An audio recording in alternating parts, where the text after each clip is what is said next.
Good morning friends, you are most welcome to Civil Affairs channel. Today we are going to discuss Social Anthropology by MAAN IGNOU, and here we are going to discuss Comparative Ethnography MANE003, and our topic is Gendered Bodies. Let us begin the topic. Contents are introduction part, theoretical part of which the ethnography neither men nor women, the Hijras of India as an example, description of ethnography. There are four parts: intellectual context, fieldwork, analysis of data, and conclusion. How does the ethnography advance our understanding? Theoretical part of which the ethnography, the meaning of macho being a man or man in Mexico City is an example. Description of the ethnography, intellectual context, fieldwork, analysis of data, conclusion. How does the ethnography advance our understanding? Summary part. Learning objectives are: in this unit you will learn about the concept of gendered bodies, society acceptance of behavior of men and women which do not fall under the prescribed norms, and meaning of macho. Introduction. Human beings are being born as a male or female, and based on societal norms, the cultural construction of a person as masculine or feminine takes place. The behavior of a man or woman is patterned by society and has nothing to do with the sex of a person.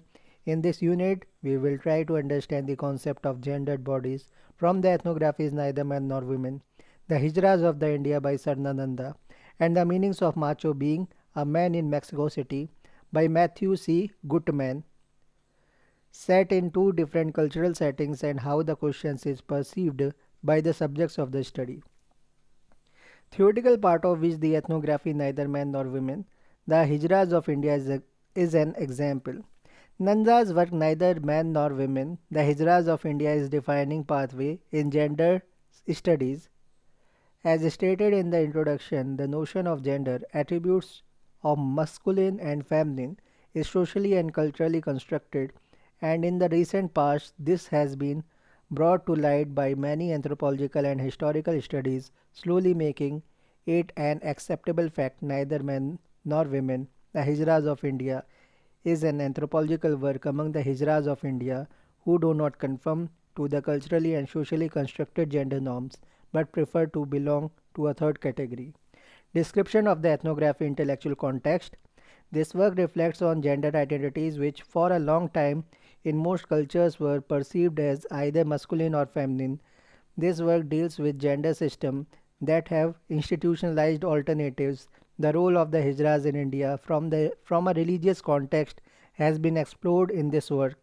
Nanda delves into the role and status of the Hijras as neither men nor women, falling out of the realm of accepted gendered bodies and their acceptance by society due to socialization. This work contributes to an interactionist perspective on gender and how sex assignment and subsequent socialization has resulted in the acceptance of intermediate or ambivalent gender identity of the Hijras in India. Fieldwork. Nanda conducted multi-seated fieldwork in different parts of India to capture the lifestyle and essence of the Hijra community. The fieldwork was phased out into three phases at different interval of time over a period of 6 years from 1981 to 1987. Nanda's fieldwork did not involve living with the Hijras as is usually seen in anthropological fieldwork. Thus, the fieldwork in itself reflects on the new age ethnographies that were coming up, where the study no longer pertained to the concept of living among the natives at a particular place. Fieldwork also involved working with interpreters, as Nanda was not conversant with the local language that are spoken in India. Working with an interpreter thus involved training the interpreter so as to avoid over enthusiasm on the part of the interpreter that could have led the study to go out of focus. Interviews, case studies, life histories, and observation were the main techniques and methods used in fieldwork. Nanda's fieldwork also reflected on the ethical dilemma of representation of a group of people who otherwise has been romanticized and sensationalized. Questions and doubts come in when Hijras are being spoken of as neither a man nor woman. Thus, she had to carefully portray the power of the Hijras, emasculation process, surgical removal of the penis and testicles without the construction of the vagina, to transform themselves into men into women without the help of photographs, which almost all Hijras go through. She writes, I would never feel comfortable showing such the genital area pictures even to a scholarly audience, and that to focus on the disembodied physical part of a person who was my friend would be contrary to my understanding of a human personality as a whole. Analysis of data. Introduction to the book begins with a narrative of her first encounter with a Hijra in Mumbai in 1971 and how in the subsequent years her interest in alternative gender studies led to fieldwork for a detailed understanding of the lives of the Hijras. Herein, she also tries to define the Hijras and the problem related to the definition. The major issues was the disjunction between the cultural definition provided by people in general and the Hijras who defined themselves based on variety of roles played individually in the society right from being born as neither man nor woman to a conflict with respect to gender identity leading to emasculation rituals and becoming a member of the third gender or being initiated as a Hijra due to sexual impotence and ascribed physical condition of intersexuality. Then again the question of Hijras being generally referred to as prostitutes which needed sensitive understanding. Hijra roles in the Indian society has been taken up in the first chapter.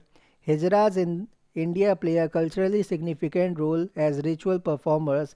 The author introduces the important social role of the Hijra through which they have legitimized themselves and their acceptance in Indian society.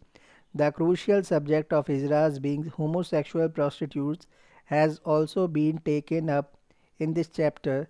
This chapter begins with the description of two performances of the Hijra.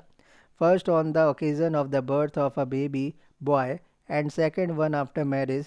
Traditionally the Hijras are known for these performances in India. The birth of a baby boy is an occasion of great joy and celebration, as it is believed that the boy would carry forward the family line and name. The Hijras are expected to bless the performance known as Badhai is marked by singing, dancing and clapping hands, sound generated by beating the hollow palms together, which is peculiar to the Hijras only. During the performance, the leader of Hijras examines the genital part of the baby boy and finally blesses the child with the power of creating new life and taking the family line forward, which the Hijra does not possesses. The author writes, it is for this rule that the Hijra are given the greatest respect, and it is this rule that defines their identity in relation to the world around them. At the end of the performance, the Hijras are presented with traditional gifts of cash and goods. Next description is the performance of the Hijras after a marriage at the groom's house. Herein the author captures the essence of the ritual of reversal in the jokes of the Hijras that are targeted at the groom and his family, which in tradition which in traditional Indian society is always held high in esteem than the bride's family. The ambivalence of the Hijras and the fear of their curse are also reflected in the instance where an Orthodox groom's family politely refuses the bride to meet the Hijras owing to the belief that the infertility of Hijra would contaminate the bride and prevent her from bearing a son. This chapter further describes the relationship of Hijras with their audience. It is very peculiar relation as the Hijras are regarded with a much so because of the fear of their curse, while at the same time their blessings are also sought and at times also ridiculed as important men eunuchs. Eunuch. Towards the end of this chapter, Nanda broaches the sensitive topic of prostitution. The Hijra's dominant cultural role is of the ritual performer, while at the same time it is also known that they are homosexual. She presents the views of the various authors of this chapter, and towards the end of the book brings in the views on this aspect prostitution as a part of narratives of life histories of the Hijras. Chapter 2, titled The Hijra as Neither Man Nor Women, explores the role of the Hijras as an alternative gender category, examining it in light of the Indian cultural context of what it means to be neither man nor woman. The question of neither being a man nor a woman is explained herein, taking into account the life stories of Hijras, and also the Hindu religious text and mythological stories. Nanda, the author, first explores the definition of Hijras as given by various scholars, and it comes to light that there are basically two categories: one who are born hermat- hermaphrodite, intersexed, hermaphrodite, intersexed, and the other who undergo the emasculation surgery, eunuch. In both categories, the connotation is importance. In the first section of this chapter, Nanda explores the reason why a Hijra is not a man. From many interviews, he reports that the Hijra do not consider themselves as male, though most of them were born with male physical attributes.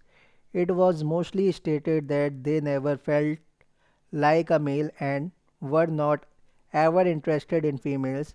Hijras enjoys dressing up as females and like to wear feminine accessories and keep long hair. Even the ones who at times dress male like males. One of the major insults, disgrace and punishment meted out to a Hijra is to cut her hair for any misbehavior. Many of them from childhood have shown keen interest to dress like females and prefer males as partners. Some of the Hijras also marry and have husbands, so they do not regard themselves as men. On the other hand, they neither regard themselves as women, as they do not have the female reproductive ability. If some of them are raised as girls at the time of puberty they realize their inability to reproduce as they do not menstruate. Thus, they do not consider themselves as real women even if they dress and behave like women. Moreover, the way Hijras dress and their mannerism full of sexual connotation, abusive language, and gesture is something which is very unladylike, ungracious, inappropriate, and outrageous for ordinary women. The noteworthy fact about the Hijras is their acceptance as the third gender. They also find a place in epic text and mythologies. Lord Shiva, Vishnu, Krishna all have at one time or the other taken the avatar of Hijra, elaboration of which are given in the next section. Emasculation ritual among the Hijras. Chapter 3 presents a detailed account of the emasculation ceremony that forms an essential part of the rites of passage in the life of a Hijra. The Hijras believes that their power, Shakti, comes after emasculation, nirvana. It means renouncing sexual desires to attain a state of liberation which is almost like rebirth. The Hindu scriptures call the beginning of this experience as the second birth or the opening of the eye of wisdom. The Hijras too translate nirvana as birth. Nanda describes the elaborate process of emasculation, which consists of three stages of the rites of passage as stated by Van Gennep. Before the emasculation operation, a Hijra is secluded and not allowed to perform the daily chores for almost a month, and after the operation, the liminal period is observed, and only on the 14th day after the ritual puja, the assimilation and acceptance into the Hijra community is completed. The mythological tales, which confirms the powers and status of Hijras in Hindu society, forms a part of this chapter. The Hijras worship Bahuchara Mata, whose main temple is near Ahmedabad, Gujarat. Nanda states that every Hijra household has a picture of this goddess, and they visit the temple Bahuchara Mata at least once in their lifetime. The emasculation is also done in the name of the Mata. The Hijras call upon the Mata to be present during the operation. In addition, the Hijra also worship Shiva and the Mother Goddess. It is the emasculation operation that links the Hijras to two of the most powerful deities in Hindu religion, Shiva and Mother Goddess, which further sanctifies the Hijra's ritual role as performers in marriages and births. Reflection: In one of the versions of Hindu creation myth, Shiva carries out an extreme but legitimate from legitimate form of tapasya, that of castration that of self-castration. Brahma and Vishnu had asked Shiva to create the world. Shiva agreed and plunged into the water for 1,000 years. Brahma and Vishnu began to worry. Vishnu told Brahma that Brahma must create, and gave him the female power to do so. So Brahma created all the gods, goddesses, and other beings. When Shiva emerged from water and was about to begin the creation, he saw that the universe was already full. So Shiva broke off his linga, phallus, saying that there is no use of this linga, and threw it into the earth. His act results in the fertility cult of linga worship, which expresses the paradoxical theme of creation asceticism. asceticism. Chapter 4, Social Organization and Economic Adaptation, is about how the Hijra society adapt to and work together to meet day-to-day needs. The social structure consists of a guru and his chelas, who has a marked territory where all functions are attended by them, and Hijras from other territories do not encroach. Adoption of a chela is a lengthy process in which a chela is observed for a few months, and once the guru is satisfied, the chela is formally adopted by calling in the Jamaat, where the elder Hijras from other areas are invited. 5 rupees is pledged by each elder, and once the chela affirms the guru's name, he is accepted as a chela, and has to pay 150 rupees to the Jamaat, which is usually borne by the guru. A chela is also free to leave his guru and join someone else on the payment of a fine. Hijras move between Hijra houses across India. They stay for short period of times, during which they work as one of the group and also share household chores. Chapter 5, 6, 7, and 8 consist of the life histories of the four Hijras: Kamla Devi, a prostitute; Meera, a guru; Shushila, who has a husband; and Shalima, an outcast. The four life histories are well chosen as they focus on different aspects of the life of a Hijra. Most of the Hijra go through these phases of life except the four, one who is an outcast. The interviews revealed that all the Hijras at some point of their lives had been involved in prostitution. They freely agree to the fact that it is sexual desire that had attracted them to this profession. It normally happened at an age when they were trying to come to terms with reality that though they have been born a man, they are not sexually interested in women but desire to be in male company, and this is when one of the older Hijras had introduced them to prostitution. Some gave up prostitution after marriage or when they acquired a steady boyfriend or husband, but Sushila continued to be a prostitute even after marriage as she believed that she had to be self sufficient if her husband ever left her.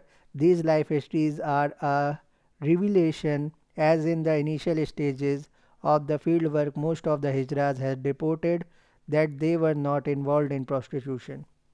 The second life history is of Meera, a guru who was also a daima, one who conducted the emasculation surgery.